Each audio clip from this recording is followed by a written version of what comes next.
안녕하세요. 김수경입니다. 미래 자산 관리에 대한 방향성을 제시해드리는 희노애락 그 두 번째 시간입니다. 지난주에 워낙에 많은 성원과 또 열정을 보내주셔서 저희가 더욱더 힘이 나서 오늘 두 번째 시간도 열심히 준비를 해봤습니다. 월요일 저희랑 함께 하시는 시간이 쌓일수록 희노애락 중에서 락의 특권만을 향유할 수 있는 락 페스티벌로 여러분들을 초대하겠습니다. 아는 만큼 돈이 되는 재테크 투자 정보 희노애락 지금 바로 출발하겠습니다.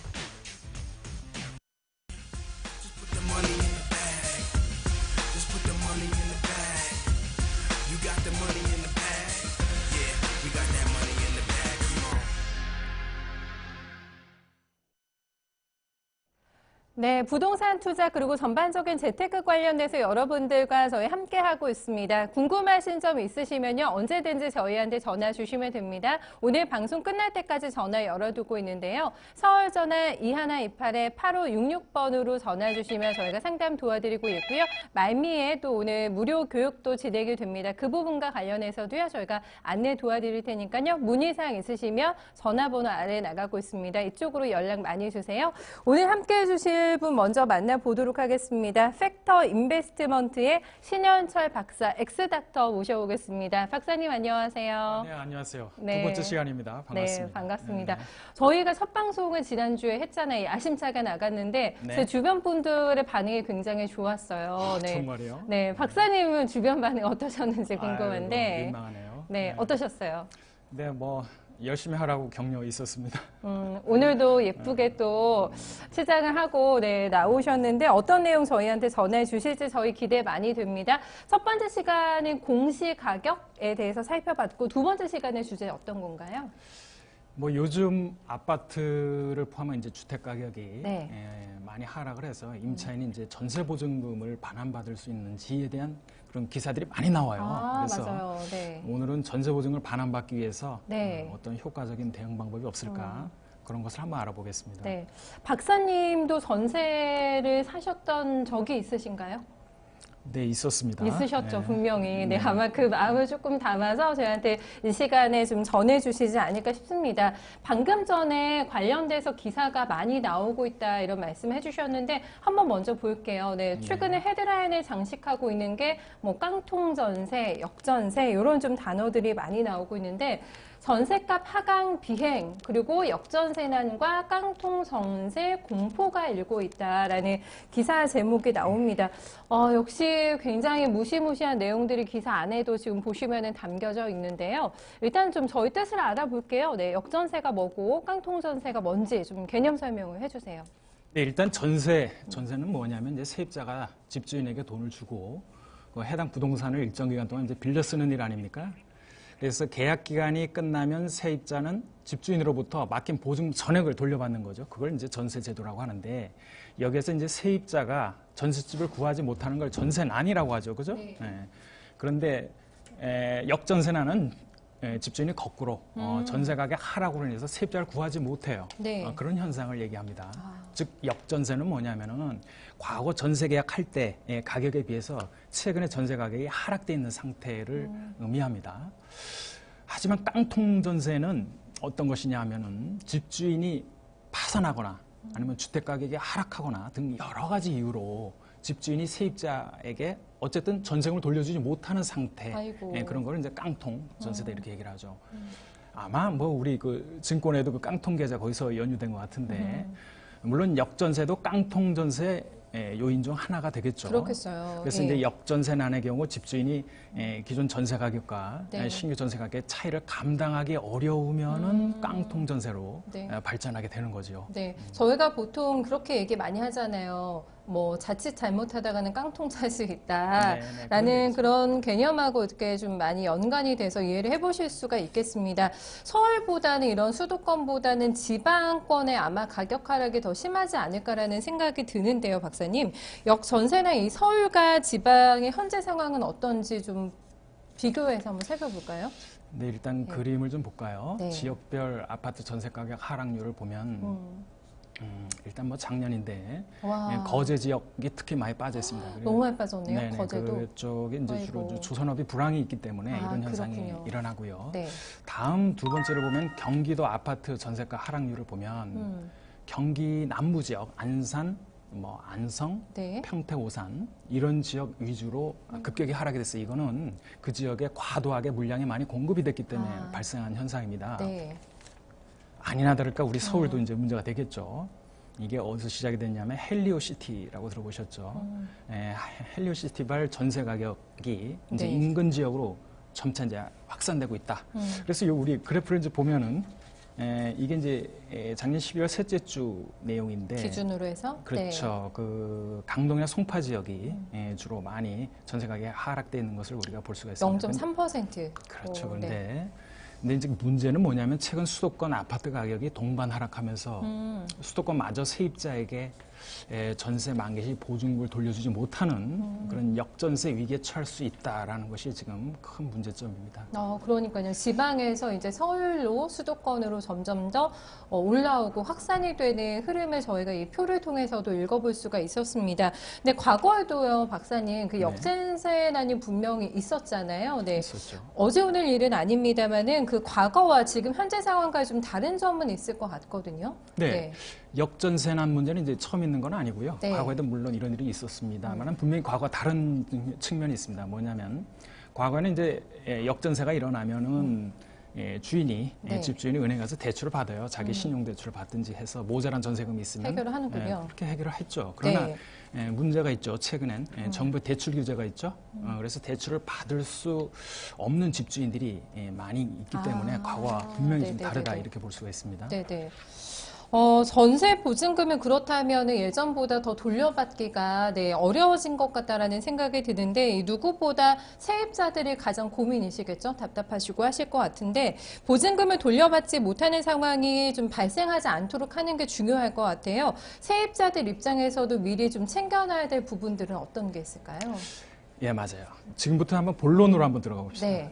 보증금을 온전히 돌려받기 위해서는 무엇보다 계약 전하고 또 이제 잔금을 치를 때 잔금 네. 지급 시에 권리관계를 명확히 체크를 해놔야 됩니다. 계약 전에 어떤 좀 부분들을 좀 준비를 해야 되나요? 네.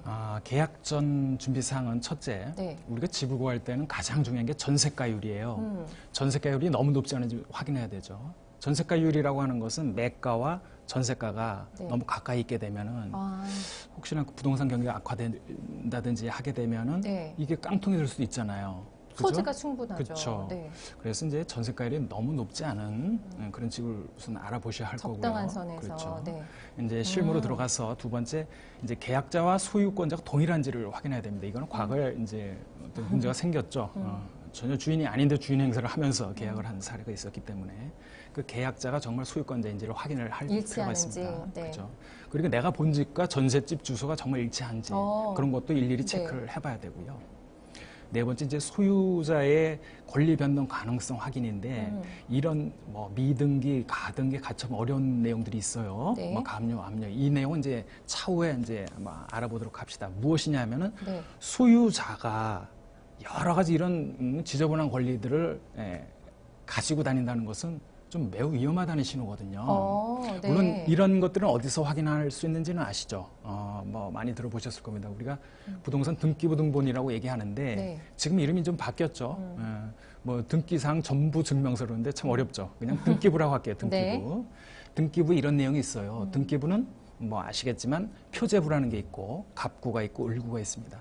표제부에는 부동산에 대한 기본적인 내용, 주소, 면적 이런 것들이 나와 있고 그다음에 갑구에는 소유권, 내 소유권이 어떻게 돼 있냐, 네. 깨끗한가 아니면 이런 가압류, 가처분 이런 것이 붙어 있는가 그런 걸 다 확인할 수 있고요. 네네. 그다음에 을구는 소유권 외에 지상권, 지역권 이런 전세권 이런 것들을 확인해 볼 수 있는 거죠. 그렇게 구성되어 있습니다. 네. 그래서 거기서 우리가 등기부를 통해서 이런 것들이 다 확인해 볼 수 있고요. 다섯 번째, 내 전세금보다 앞선 근저당권이 있는지가 이제 중요합니다. 근저당권이요? 이게 가장 중요한 문제인데 그건 네. 차후에 한번 설명을 드릴게요. 네. 5번이 가장 중요하다고 하셨고 저희가 4번까지 해서 설명을 들어봤습니다. 2번, 3번은 너무 당연한 거 아니야? 이렇게 생각하실 수 있지만 반드시 확인을 해 보셔야 됩니다. 그렇죠? 이렇게 네. 1번부터 5번까지 다 통과가 되고 난 이후에는 잔금을 이제 지급을 해야 되는 단계로 가게 될 텐데 거기에 있어서도 저희가 주의해야 될 점이 많이 있다면서요? 네. 네. 잔금시 약간 이제 시간 인터벌이 생겼어요. 네. 그죠? 계약시와 잔금시 이제 잔금을 지급하면 그야말로 다 끝난 겁니다. 그렇죠. 그래서 이제 첫 번째 계약자 소유자가 동일한지 다시 한번 한 거예요. 다시라는 말이 붙어요. 다시 네. 확인을 하고 소유자의 이제 권리 변동도 그 사이에 어떤 변동이 있었는지 다시 확인을 하고 네. 그 등기부를 통해서 그다음에 내 전세금보다 앞서 있는 근저당권이 있는지도 그 시점에 실시간으로 확인해야 돼요. 또 확인해야 되고요. 네. 네. 그리고 네 번째 반드시 이제 잔금이 지급이 되면 즉시 달려갑니다. 어디로 달려가냐면 주민센터 있죠. 아. 주민센터 달려가서 네. 전입신고를 해요. 빨리 해야 돼요. 네, 전입신고를 하고 그 전입신고를 하면은 거기 제 계약서를 들고 가요. 그 네. 계약서의 여분에 확정일자라는 것도 딱 찍어줘요. 몇 월 며칠, 몇 년 몇 월 며칠 이렇게 딱 도장에. 찍힙니다. 네. 요게 이제 확정일자인데 전입신고 확정일자를 받아야 돼요. 음. 그럼 이거를 왜 받느냐? 이거를 왜 받느냐가 이제 중요합니다. 근데 우리가 이제 간단히 우리가 공부를 해보면 우리나라 그 민법이라는 게 있잖아요. 사인 간의 거래를 규율하는 민법이라는 네, 게 있는데 네. 민법이 내용이 어려우면서도 큰 줄기로 보면은 네. 물건과 채권 요 두 가지예요. 그럼 물건은 뭐고 채권은 뭐냐면 물건이라는 건 어떤 물건을 아주 배타적으로 내가 지배하는 거예요. 그러니까 이 노트북이 내 거면은 제가 사용하고 제가 이거로 돈을 벌 수 있고 제가 이거를 처분할 권리가 있지. 앵커님 이거 못 건드려요. 그죠? 마찬가지에 똑같이 그 한 물건을 배타적으로 지배할 권리가 물건이에요. 그다음에 채권은 뭐냐면 그런 것이 아니라 어느 한 사람에 대해서 어떤 행위를 할 것을 요구할 권리예요. 아, 그러니까 채권하면 우리 그렇게 다 생각을 하죠. 네. 저 사람한테 돈 받을 권리. 네, 네. 물론 그것도 저 사람이 나한테 돈을 지급하는 행위를 요구를 한 거죠. 뿐만 아니라 용역을 제공한다든지 서비스를 제공 이런 것들도 다 채권이에요. 그걸 요구할 수 있다는. 아, 그렇군요. 고정관념을 버리세요. 네. 현금만 그런 것이 아니라 돈 관계만 채권이 채권 관계가 그런 거군요. 아니에요. 네. 어떤 행동을 요구할 수도 있습니다. 근데 결론은 뭐냐면은 채권과 물건과 채권이 이렇게 딱 싸우면은 항상 물건이 이겨요. 물건이 훨씬 강한 거예요. 이 클래스가 달라요. 그래요. 그런데 지금 뭐냐면 우리가 임차권은 채권이에요. 임차권은 채권이에요. 그래서 제가 남의 집에 이제 전세를 삽니다. 그럼 주인이 바뀌잖아요. 네. A에서 B로 바뀌면 B가 뭐라고 하냐면 너 나가 그러는 거예요. 너 나가면 나가야 돼요. 왜? 소유권이 바뀌었어요. 소유권은 물건이에요. 물건이 이기는 거예요. 모든 걸 우선한다고 그렇죠. 하셨으니까. 물건이 채권을 네. 우선하기 때문에 너 나가면 나가는 거예요. 이렇게 되면 서민들을 보호할 수 없겠죠. 네. 그러나 우리나라 민법은 그렇게 돼 있는 거죠. 그래서 특별법이라는 걸 만들어요. 주택임대차 보호법 이런 특별법을 만들어서 야, 너 임차인 너 약하지? 내가 너한테 힘을 넣어줄게. 너를 물권화 시켜줄게. 이렇게 되는 거예요. 그럼 물권화되면 이제 다른 신분 상승이 된 거죠. 임차권이. 네. 그럼 여기서 다른 물건들하고 이제 싸우면 되는 거예요. 그러면 여기 이제 임차권에 그럼 내가 어떻게 물권화됩니까? 그럼 딱 두 가지만 해. 주민센터 가서 전입신고하고 그리고 그 집에 앉아 있어. 또아를 틀고 앉아 있어. 그걸 점유라 그래요. 점유요. 전입신고하고 점유를 해라. 그러면 너는 이미 물권화된 거야. 이렇게 되는 거죠. 네, 네. 그러면 이제 물권의 세계에 와서 놀게 되는 거예요. 근데 물권으로 들어가면 물건들은 또 어떻게 싸우느냐 하면은 장유유서예요. 걔네는 오래된 것부터 먼저 선순위를 더 인정해 주는 거죠. 장유유서요? 그렇죠. 그러니까 나이 많이 먹은 게 이기는 거예요. 그렇기 때문에 이 물권화된 이 임차권도 나이를 만들어줘요. 탄생일이 바로 그날이에요. 확정일자를 찍어준 날. 네, 네. 그때 그 날짜로 이제 나이 경쟁을 하는 거죠. 그럼 나보다 앞에 있는 물건은 선순위, 나보다 네. 뒤에 있는 건 후순위 이렇게 되는 거예요. 그래서 가장 선순위가 좋죠. 왜? 왜 그걸 따지느냐? 나중에 그 집을 경매로 한다. 이렇게 네. 될 경우는 내가 선순위로 받아가야죠. 아까 장유유서라고 하셨으니까. 그렇죠. 서민들은 이 전세금이 전 재산일 수 있기 때문에 그렇게 우선권을 인정받는 것이 가장 중요합니다. 그래서 우리는 동사무소에 달려가서 전입신고하고 점유하고 확정일자를 찍는 거죠. 그렇게 물권화되기 위해서. 네. 자, 그럼 만일 전입신고 확정일자를 마친 네, 네. 잔금 지급 당일날에 소유권자가 만약에 집주인이 와서 근저당을 탁 설정을 한 거예요. 당일에요? 소유권자가 와서 근저당도 설정하고 나도 달려가가지고 주민센터에서 다 이걸 신고를 했어요? 하고 같이 했네요. 네, 네. 자, 그러면 순위가 어떻게 될까요? 이거 순위 싸움이 중요해요. 경매하면 돈을 네가 가져가느냐 내가 가져가느냐 그 문제예요. 그럼요. 예. 서민들은 목숨 걸고 하는 거예요. 이거. 그럼요. 네. 자, 그럼 순위가 어떻게 될까요? 글쎄요. 지금 임차인에게 그래도 우선 권리 있는 거 아닐까요? 아닌 것 같네요. 박사님 표정 보니까. 아닌가요? 아이고, 이게 아쉽게도 그렇지가 않습니다. 아니에요. 점유 전입신고 확정일자를 네. 받게 되면은 우리 네. 임대차 보호법이 뭐라고 하냐면 그 다음날 0시부터 아. 효력이 대항력과 우선 변제권이 생긴다. 효력 발생 시간이. 대항력과 우선 변제. 그러니까 대항력은 나가라 해도 버틸 권리, 우선 변제권은 내 돈부터 받을 권리. 네. 그죠? 대항력과 우선 변제권이 그때부터 발생해요. 그러나 근저당은 바로 언제? 설정시고 효력이 발생해요. 그러니까 근저당이 먼저 선순위가 돼버리는 거죠. 네네. 그래서 우리는 항상 이거를 전세 계약을 할 때 실시간으로 그걸 확인을 하는데 네네. 이게 까딱 잘못하면 이게 뒤바뀔 수가 있어. 그래서 그런 문제를 알고 있기 때문에 네. 임차인 보호를 위해서 지금 우리나라 법도 개정 중에 있는 것으로 그래요? 알고 있습니다. 근저당 설정 여부는 정말 명확하게 해야 되겠네요. 왜 강조해 주신지를 저희가 알 것 같아요, 박사님. 네. 그래요. 요거를 그러면 지금은 어떻게 대처를 할까? 우선 계약할 때 이런 특약을 넣어줘야 될 것 같아요. 특약이요? 뭐라고 하냐면은 잔금일 다음 날까지 근저당권 및 기타 제한 물건을 설정하지 않고 네. 이를 위반 시는 계약을 무효로 한다라는 아. 특약을 계약서에 넣어주면 네네. 혹시나 뭐 그 주인이 다른 생각은 안 하시겠죠. 요 특약 꼭 넣어야겠어요? 그럼요. 네네. 그다음에 다른 방법도 사실 있긴 있어요. 뭐 전세권을 설정한다 이런 것도 있어요. 근데 뭐 그런 것까지는 얘기하지 마시다. 왜냐하면 전세권을 설정하려면 주인하고 손잡고 가서 그거 해야 되는데 주인이 동의를 동의 하시지 안 안 해줄 하겠죠? 걸요. 그다음에 전세권 설정할 때 비용이 좀 들어요. 등록 비용, 등록세라고 네네네네네. 하죠. 그게 좀 들고 뭐 그런 문제는 있긴 있습니다. 장점도 있고 단점도 있는데 네. 뭐 일단 뭐 그거는 훨씬 뭐 그죠. 네. 간편한 거는 특약을 그냥 넣으면 그게 이제 네. 지금으로서는 답이다. 그렇게 느껴지고요. 그다음에 네. 전세 보증보험이라는 게 있어요. 이거를 가입하게 되면 뭐 어떤 일이 일어나도 네. 우리 임차인은 전세금을 돌려받을 수 있는 거니까 전세 보증금 알아볼 필요가 있겠네요, 그죠? 네, 네. 그거는 뒤에서 이제 한번 설명을 드려볼게요.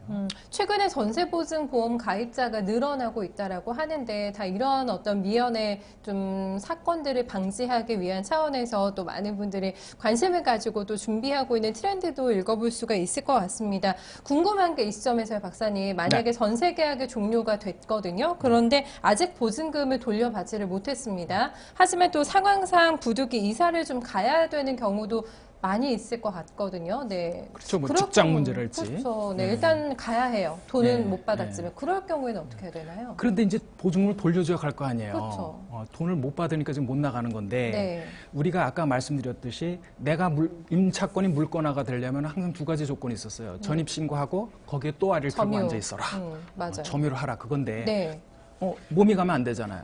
전출을 하면 안 되잖아요. 그럼 대항력이 없어져요. 더 이상 물건이 아니에요. 가면 안 이렇게 돼요. 되면 안 되죠. 네. 그래서 나온 것이 이제 임차권 등기 명령이라는 제도가 있어요. 등기 명령이. 예.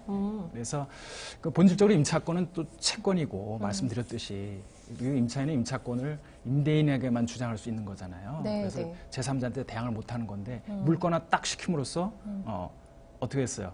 우리가 대항을 했는데 이사를 가게 되면은 더 이상 물건이 아니죠. 그러네요. 그죠? 점유와 그다음에 신고 요건을 충족을 못 두 가지. 시키니까. 네. 그래서 이런 위험을 방지하기 위해서 임차인이 법원에 가서 임차권 등기를 신청하게 되고요. 법원이 임차권 등기 명령을 결정하게 됩니다. 네. 그러면 임차인은 임대인의 뭐 협력이 없이 임차권을 단독으로 등기를 할 수 있어요. 등기라는 것은 등기부에 올린다라는 거죠. 네. 그럼 등기부 등본 아까 얘기하는 그 등기사항 전부 증명서 안에 이게 나오는 거예요. 그러면 어떻게 되겠어요? 다른 사람들이 들어오려면 네. 이 주인은 돈도 안 주네? 그 집 들어오겠습니까? 그래서 그렇게 해놓으면 그 갈등은 얼마 안 가서 해소가 돼요, 대부분. 네, 뭐 그런 네. 특징이 있다. 결론적으로 뭐냐면 임차권 등기만 하면은 전입신고, 점유 요런 대항력 요건을 충족시키지 않더라도 네, 네. 구비한 것처럼 인정을 해서 그 권리를 인정해 주겠다라는 겁니다. 그럼 그러니까 걱정하지 말고 임차권, 이사하라. 그럼 임차권 등기 명령을 신청한 이후에 이사를 가면 아무 문제가 발생 안 되는 건가요? 바로 가시면 안 돼요. 안 바로 돼요? 가시면 안 되고 네. 임차권 등기 신청을 하셨으면 한 2주 정도 기다리셔야죠.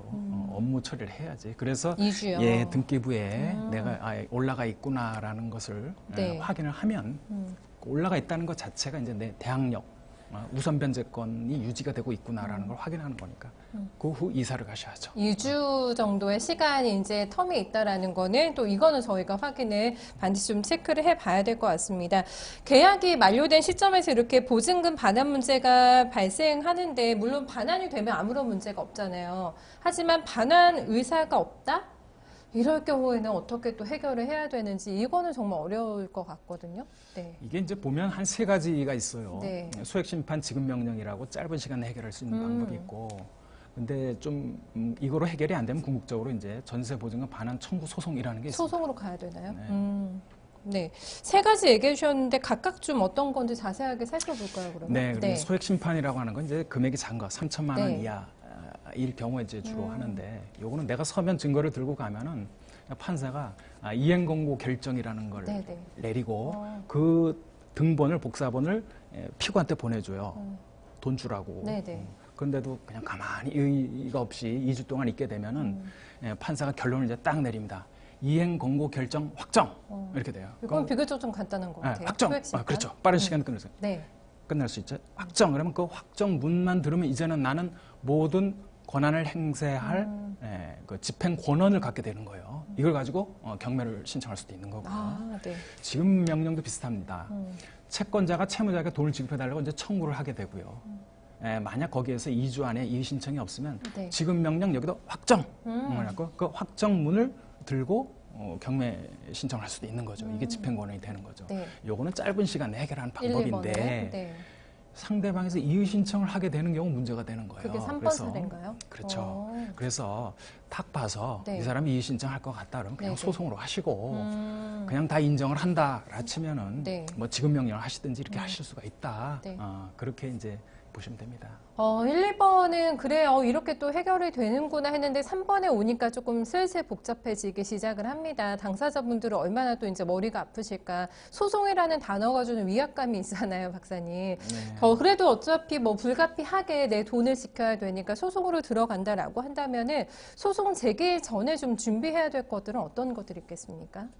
일단은 네. 내가 계약이 만료되기 한 달 전까지 나는 더 이상 계약을 연장할 의사가 없습니다라는 거를 집주인한테 알려줘야 돼요. 그래서 그런 전세 보증금을 이제 그러니까 반환해 주세요라고 네. 요구한 그 증거가 남아 있어야 돼요. 증거가 있어야 돼요. 뭐 전화로 했던 뭐 메시지를 보냈던 그 상태에서 이제 전세 보증금을 만약 불이행하시면 네. 제가 법적인 절차를 진행할 겁니다라고 이제 내용 증명을 딱 발송하는 거예요. 왜냐하면 내가 증명을 다 증거를 갖고 있어야 이제 소송에서 유리하거든요. 그 증거 다 남겨놓으셔야죠. 그렇죠. 전화가 그래서, 됐든. 네. 만기일 이전에 이제 또 막 전출 뭐 이러면 안 돼요. 점유 아까 얘기했죠. 네. 대항력을 가진 상태로 있어라. 네, 네. 부득이 이사 가려면 임차권 등기 명령을 해라. 그건 아까 말씀드렸고요. 자, 이 상태에서 이제 소송을 합니다. 전세금 반환 소송을 하게 돼요. 그래서 소송 뭐 이기겠죠. 이기겠죠. 그죠? 거의 빨리 끝납니다. 판결문이 나오겠죠. 그죠? 그럼 그 판결문을 들고 이제 경매를 신청하는 경매를 거예요. 가는 거예요. 시간이 좀 걸리죠, 이게. 그러면 경매를 신청하면은 제가 받아야 될 전세금 있죠. 네. 그 다음에 소장이 송달된 날로부터 이자를 내놔야 돼요. 15% 법정 이자가 있고요. 그 다음에 변호사 비용 썼잖아요, 네. 괜히. 그 비용도 다 돌려받을 수가 있습니다. 네. 일단은 조금 여기에서 넘어오니까 나는 소송까지 굳이 가고 싶지가 않다. 비용도 비용이고 너무 속도 상할 것 같고 이렇게 생각하시는 분들도 많이 있으실 것 같거든요. 그렇다면은 전세 보증금을 저희가 돌려받기 위한 소송으로 가지 않고도 방법이 있을까요? 뭐 여러분들이 기사에서 이제 보듯이 네. 많이 또 들어보셨겠죠. 뭐 전세금 반환 보증보험이라는 게 있어요. 아까 자세히 설명해 주신다고 하셨던. 네. 이제 그 얘기를 조금 해야 되는데. 네. 지금 잠깐 저희가 기사를 보면은 12일 주택도시 보증공사 등에 따르면 세입자는 이사하는 날 주민센터에 가서 전입신고를 하고 확정 일자를 받는 것이 좋다. 뭐 이런 체크포인트 아까 저희가 말씀드렸던. 다음으로 전세보증금 반환 보증 이거에 좀 가입을 해야 된다라고 또 필수사항으로 조금 나와 있는데 이 가입자 수가 증가하고 있다는 거죠, 박사님? 네. 전세금 반환 보증보험은 전세계획이 끝났는데 전세 보증을 돌려주지 못할 경우에 네. 이제 보증 기간이 대신 내주는 거죠. 아이고 불쌍해라 이거 대신 내주고 나중에 이제 따로 저기한테 받는 거죠. 그 주인한테 이런 구조인데 그림을 뭐 보시다시피 네. 전세보증금 반환 보증보험의 가입이 급격히 증가하고 있단 말이죠. 얼마나 늘고 있나요? 2018년부터 아주 집중적으로 증가하고 있고 지금 상당히 많이 최근도 증가하고 있습니다. 금액 기준으로 보면 많이 올라왔네요. 예. 네, 네. 그래서 이제 이런 건데 이건 누가 이제 주로 여기에 가입을 해야 하느냐면 네. 주로 이래요. 뭐 저도 그렇게 느낍니다. 제때 전세보증을 못 받아서 이자 못 갈 것이 걱정되는 경우. 그렇죠. 빨리 돈을 받아서 나가야 되는데 딴 데 분양받아 놨는데 거기 잔금 치러줘야 하는데 네. 이 돈 안 받으면 큰일 나라고 하는 사람들은 해야겠어요. 어쨌든 뭐 100% 받아야 될 거 아니에요. 그래요. 그런 분들은 네. 뭐 이런 보증보험에 가입을 하겠고요. 두 번째는 내가 이거 살고 있는 이 집이 경매로 넘어가면은 내가 물건의 우선순위에 의해서 물론 1순위를 확보할 가능성이 높지만 그렇지 않은 경우는 내가 다 못 받을 수가 있다. 내 전 재산인데 네. 이런 두려움을 갖고 있는 분들 그런 분들한테 이제 인기가 있는 상품이죠. 그래서 네. 이런 상품은 주택도시보증공사라는 회사가 있어요. 영어로 HUG라는데 허그예요. 허그. 허그는 이제 따뜻하게 안아주시는지 모르겠는데 하여튼 그 주택도시보증공사와 그다음에 서울보증보험이라는 곳이 있습니다. 그 두 군데서 전세금 반환보증, 전세금 보장 신용보험이라는 이름으로 팔고 있습니다. 두 가지 상품인데 이게 주 어떤 구조의 상품인지가 궁금하고 어떻게 이게 전세 보증금의 보장을 하고 있는 건가요? 일단 집주인과 세입자가 네. 당연히 이제 전세 계약을 하겠죠. 그러면은 세입자는 나중에 나갈 때 전세금을 갖고 나가야 되는데 못 믿겠어. 그래서 내가 허그에다가 네. 내가 2년 후에 저 사람한테 돈 받을 거 있는데 그 채권 당신한테 넘길 테니까 나 혹시나 이쪽에서 돈 못 받으면 나한테 돈 줘. 이렇게 하는 거죠. 네, 네, 네. 그럼 이제 허그는 그걸 딱 그렇게 하고 있다가 그걸 알려줘요 집주인한테. 네, 네. 그 채권 받을 채권 이제 내가 가지고 있다 이렇게 알려주고 만약에 못 줄 경우 내가 저 사람한테 먼저 줄게. 그리고 내가 너한테 받아갈게. 나중에. 뭐 이런 구조로 네. 구상권을 신청할게 이렇게 되는 거죠. 이 그림으로 설명해 주시니까 저희가 이해가 네. 더 쉽네요. 그렇죠. 네. 조금 더 구체적으로 이 두 상품을 좀 비교를 해주세요. 선생님. 이 네. 상품이 보면은 이제 두 군데서 나왔는데 네. 상품명은 뭐 보시다시피 전세 보증금 반환 보증 이렇게 돼 있고 네. 그다음에 서울보증보험은 전세금 보장 신용보험 이렇게 돼 있어요. 뭐 보증보험이니까 이제 보험이고 공사니까 그냥 보증 이렇게 상품 이름이 된 것 같고요. 네. 근데 전세금 그러니까 커버리지죠. 커버리지를 보면 전세금 기준으로 보면은 허그보다는 서울 보증보험이 더 높네요. 그죠? 아파트도 제한이 없고 그 외에도 한 10억 원 이하 이게 상당히 넓게 다 보장을 해주고 있는 금액이 그러네요. 그러나 이제 보증료율은 좀 더 높습니다. 네. 뭐 그런 특징이 있습니다. 그러면 언제 이걸 신청할 수 있느냐 하면은 허그 같은 경우는 전세 계약 기간이 2년이면은 반이 지나기 전에 반 1년 지나면 안 되면 안에만? 그럼요. 네. 그렇게 하고요. 서울보증보험은 10개월 그 안에 하라 이렇게 얘기를 합니다. 뭐 가입 장소는 이제 뭐 시중은행이 있고요. 그다음에 서울보증보험 같은 경우는 뭐 지점, 대리점이 있는데 요즘은 공인중개사들한테 위탁해서 팔기도 해요.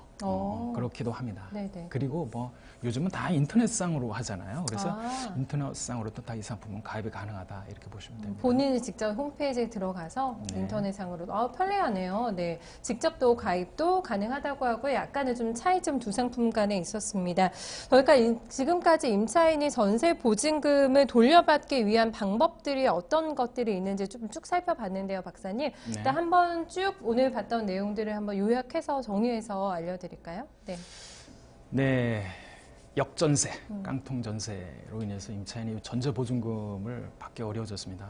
근데 이건 서민들의 전 재산이거든요. 그렇죠. 그래서 네. 꼭 그거는 받아야 하겠죠. 그러기 위해서는 임차인은 계약 전, 그다음에 잔금 치를 때 전세 보증금을 지키기 위한 완전한 그 지위를 확보해 놔야 돼요. 그 앞에서 말씀드렸던 그런 노력을 기울이셔야 되고, 그다음에 이제 계약이 2년 지났다 만료 시 만약에 부득이하게 이사를 가야 한다라고 하면은 내가 그 물권적 지위를 잃으면 안 되니까 네. 임차권 등기 명령을 받으라고 제가 했죠. 그렇게 하시고 그다음에 이제 만약에 주인이 전세금 반환 의지가 없다 그러면 소액 심판이나 지급 명령을 해볼 수가 있고요. 네. 그다음에 뭐 그거로도 안 된다. 일례로 뭐 이의 신청을 자꾸 한다라고 할 것 같다 그러면은 네. 민사 소송을 통해서 반환을 받을 수가 어쩔 수 있습니다. 없이. 네. 근데 굳이 이런 법적 관계 원치를 않는다라고 하면은 네. 에이 그냥 내가 전세 보증금 반환 보증보험을 들지 이럴 수도 있는 거죠. 그래서 이와 같은 내용으로 요약이 됩니다. 네, 여러 가지 장치들을 좀 해서 이런 좀 피해를 미연에 방지할 수 있는 방법들에 대해서 저희가 자세하게 이슈를 말한다 시간을 좀 살펴봤습니다. 워낙에 역전세난이 좀 심각하게 대두가 되면서 정부 차원에서도 내일입니다. 대책회의에 들어간다라는 뉴스도 나와 있는데요. 이런 부분 참고해 보시면 좋겠고요. 안전하게 전세를 이용할 수 있는 방법들에 대해서 저희가 또 자세하게 설명을 도와드렸기 때문에 중요한 부분들 잘 체크해 두셨다가 피해 받지 않도록 잘 확인해 보시면 좋을 것 같아요. 제가 이슈를 말한다는 오늘 여기서 마무리하고요. 잠시 후에 여러분들 가지고 계신 궁금증 해결해 드리는 아나토미로 이어가도록 하겠습니다. 당신이 부자가 되는 시간 머니맨. 어려운 부동산 궁금증 이제는 머니맨과 함께 하세요. 24시간 무료 부동산 상담 신청 방법. 첫 번째, 02-2128-8566으로 전화하셔서 상담을 받아보세요. 두 번째, 게시판 참여도 가능합니다. 토마토TV 홈페이지 tv.itomato.com에 들어오셔서 아자아자 게시판에 글을 남겨주세요. 부동산에 대한 궁금한 점이 있다면 이제는 머니맨에 문의 주세요. 여러분의 많은 참여 바랍니다. 네, 해부학처럼 자세하게 뜯어서 여러분들의 고민을 해결해드리는 아나토미로 이어가도록 하겠습니다. 궁금한 점 있으시면 저희한테 모든 사항 다 문의 주시기 바랍니다. 뭐 부동산도 괜찮고요. 모든 재테크 관련돼서 나 이 점이 좀 궁금하다, 해결을 좀 해줬으면 좋겠다 하시는 점 있으시면 저희한테 모두 다 보내주세요. 저희가 상세하게 그 내용 살펴보고 진단 도와드리도록 하겠습니다. 엑스닥터의 아나토미, 오늘은 또 어떤 분께서 저희한테 도움 요청해 주셨는지 그 사례 먼저 만나보도록 하겠습니다. 네, 연락을 주신 분은 지금 갭투자 성공 방법, 소액 투자도 가능할까요? 라는 문의를 주셨는데요. 지방은 수도권에 비해서 아무래도 상대적으로 저렴하기 때문에 소액으로도 갭투자를 할 만한 아파트가 좀 많다라고 생각을 하신 것 같아요. 그래서 이제 갭투자를 고민하고 있는 상태라고 하시는데요. 하지만 최근에 부동산 매매 가격 그리고 전세가의 급락으로 인해서 조금 두렵다. 막상 갭투자를 하려고 하니까 좀 두려운 마음이 많이 든다고 남겨주셨습니다. 갭투자 어떻게 해야지만 성공할 수가 있을까요? 그리고 이런 지방의 저렴한 아파트를 소액으로 갭투자하는 것이 가능할까요? 라고 두 가지 질문을 남겨주셨는데요. 지금 사례를 저희가 봤습니다, 박사님. 네. 문제에 대한 답변을 일단 하기 전에 네. 갭투자, 갭투자가 도대체 무엇인가 꼭 간략히 한번 설명을 해볼게요. 갭투자는 갭, GAP, 네. 차이란 뜻이죠. 플러스 투자, 이게 합성된 언어인데 간단히 말하면 전세를 끼고 집을 사는 거를 얘기합니다. 그래서 매매 가격하고 전세 가격이 이렇게 격차가 작을 때 그 차이 금액만을 내가 투자를 해서 매수를 하고 네. 직접 살지는 않죠, 당연히. 그리고 이제 임대주택으로 이제 공급을 하는 거죠. 전세 세입자가 들어와 있으니까 네네. 하다가 때를 보는 거죠. 그래서 집값이 오르면 그때 매도해서 차익을 실현하는 그 투자 기법이다. 이렇게 정의할 수가 있을 것 같아요. 저희가 주식으로 좀 이해를 해보면 단기 매매? 네, 이런 좀 개념하고도 약간 좀 비슷한 것 같다라는 생각이 드는데 왜 이렇게 투자자들이 갭 투자를 많이 활용을 할까요? 왜 많이 참여를 하는 걸까요? 예, 그거를 이제 얘기해 보죠. 제가 예를 한번 들어볼게요.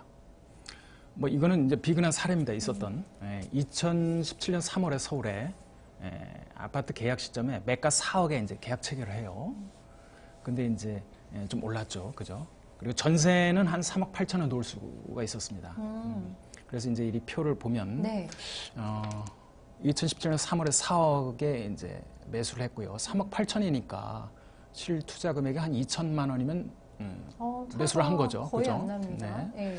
그런데 이제 이게 좀 1년 가까이 지나다 보니까 가격이 한 1억 이상 상승을 해요. 올랐어요. 야, 이걸 와. 보니까 투자 수익률을 그럼 어떻게 구하는가 보면은 한 1억의 차익이 생겼죠.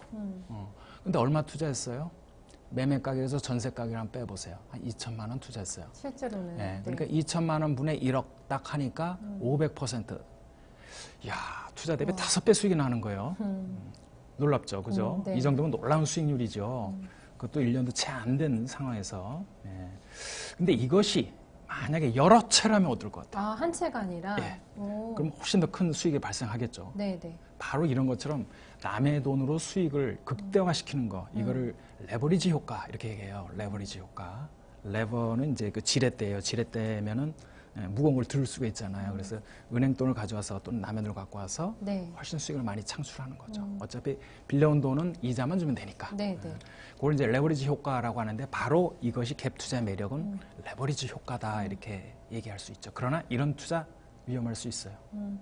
반드시 이렇게 고수익이 나오는 상품 같은 경우에는 그 뒤에 따르는 리스크도 만만치가 않다라는 거는 저희가 모든 뭐 투자 상품을 통해서도 매번 확인할 수가 있는 것 같은데요. 대표적으로 좀 실패한 사례도 분명히 많이 있을 것 같습니다. 이런 거를 보면은 아, 갭 투자가 이래서 위험하구나 이런 거를 조금 더 간파할 수가 있을 것 같은데 실패 사례를 조금 볼까요? 이 기자님? 실패 사례는 이미 이제 신문에 보도가 됐고요. 네. 특히 작년에 많이 보도가 됐는데 소유 주택이 이제 300채가 되었던 동탄의 이제 갭 투자 사례예요. 300채요. 예, 아이고 대단하죠.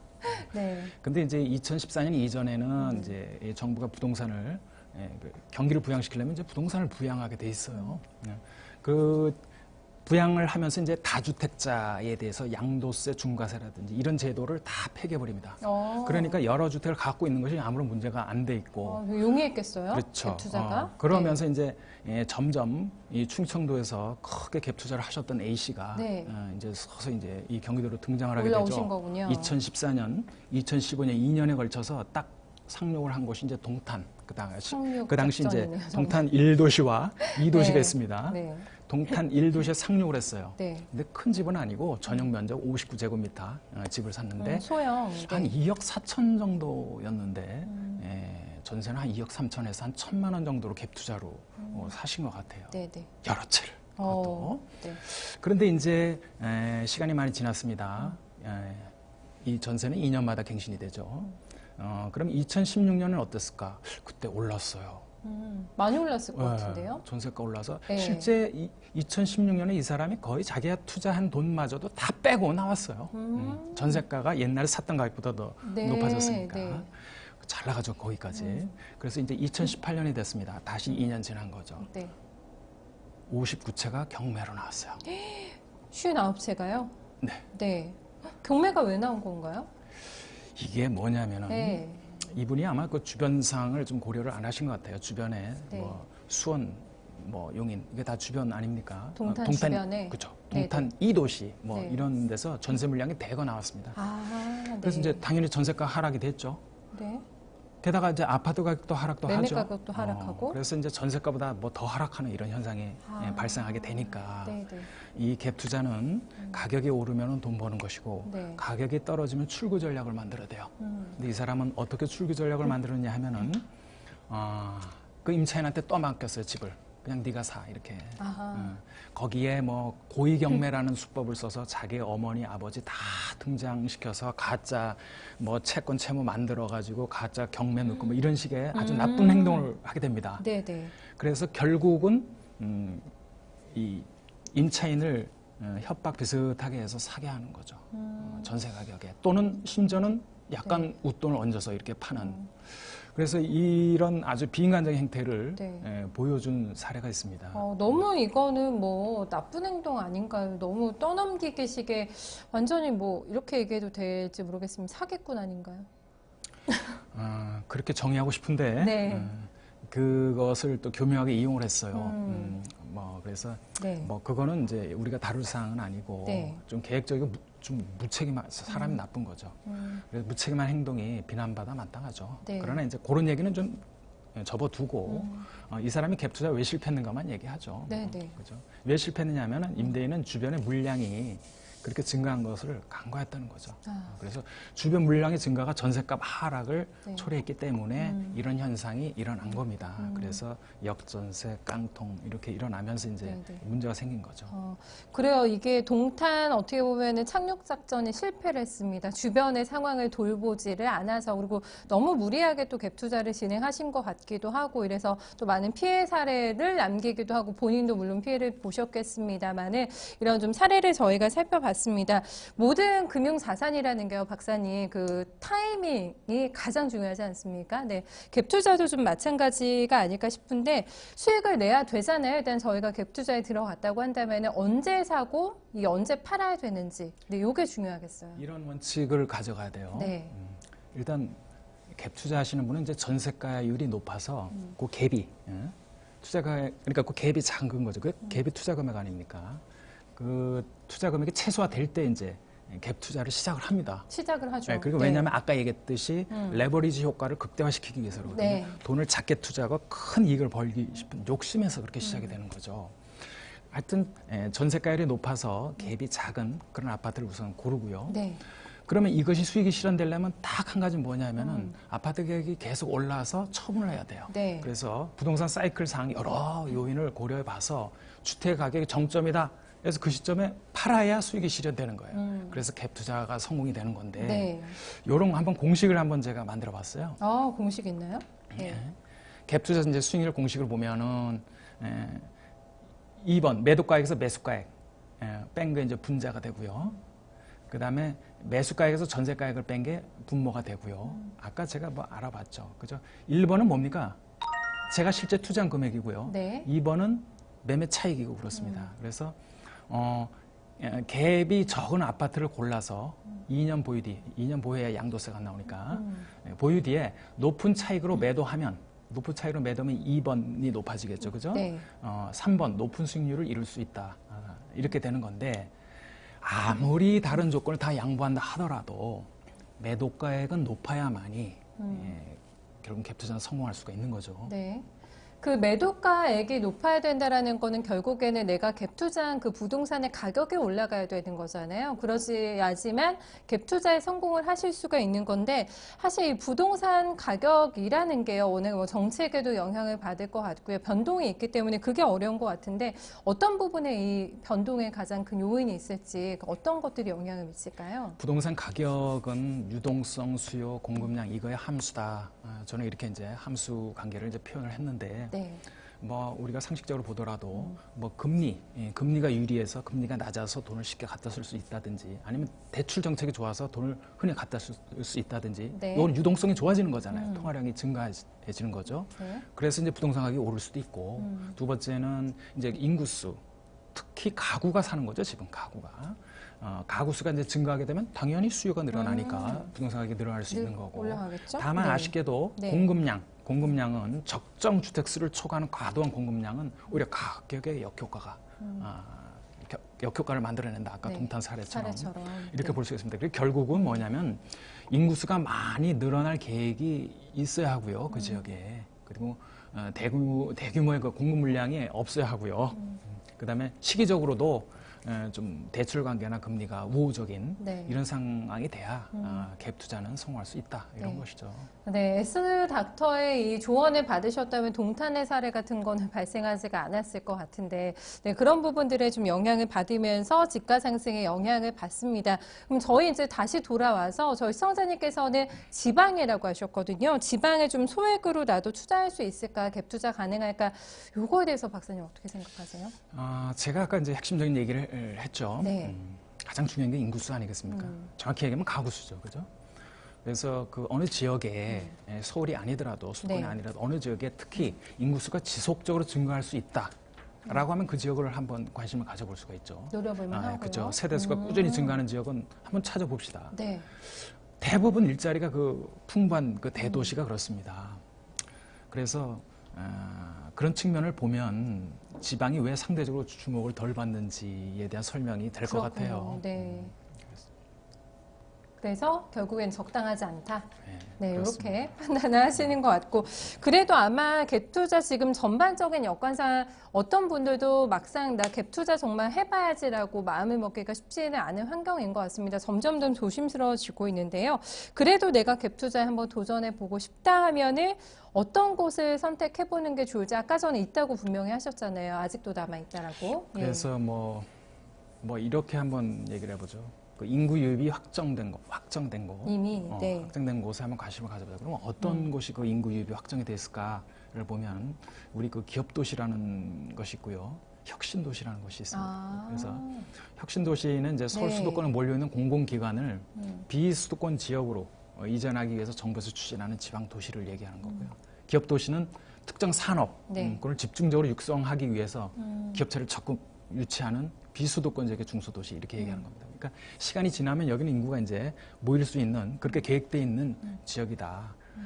그래서 이런 지역들 그나마 좀 관심을 가져볼 수도 있을 것 같은데 그러나 갭 투자를 위해서는 이런 요인 말고도 네. 다른 여러 가지 요인을 투자 원칙을 종합적으로 좀 고려를 해서 의사결정을 해야 되는 것이 맞다 이렇게 생각이 됩니다. 네, 저희가 정확하게 시청자님께서 조금 물색하고 계신 그 지방의 소도시가 어딘지를 모르고 일단은 진단을 드렸습니다만은 그래도 조금 가능성이 있는 지역일 수가 있기 때문에 그것까지 저희가 조금 체크를 해드린다면요 조금 더 자세하게 답변 좀 드릴 수 있지 않을까라는 생각이 일단은 듭니다. 좀 점점점을 또 오늘도 많이 남겨주셨기 때문에 갭 투자를 할 때 그래도 반드시 이것만큼은 기억하자라고 체크 포인트로 얘기해주고 싶으신 부분이 있으실 것 같아요. 이런 것을 한번 유의해 봅시다. 이제 종합적으로. 네. 아까 질문자님이 말씀하셨던 것처럼 투자자님 말씀하셨던 것처럼 시세가 오르지 않다고 우리가 주식도 마찬가지예요.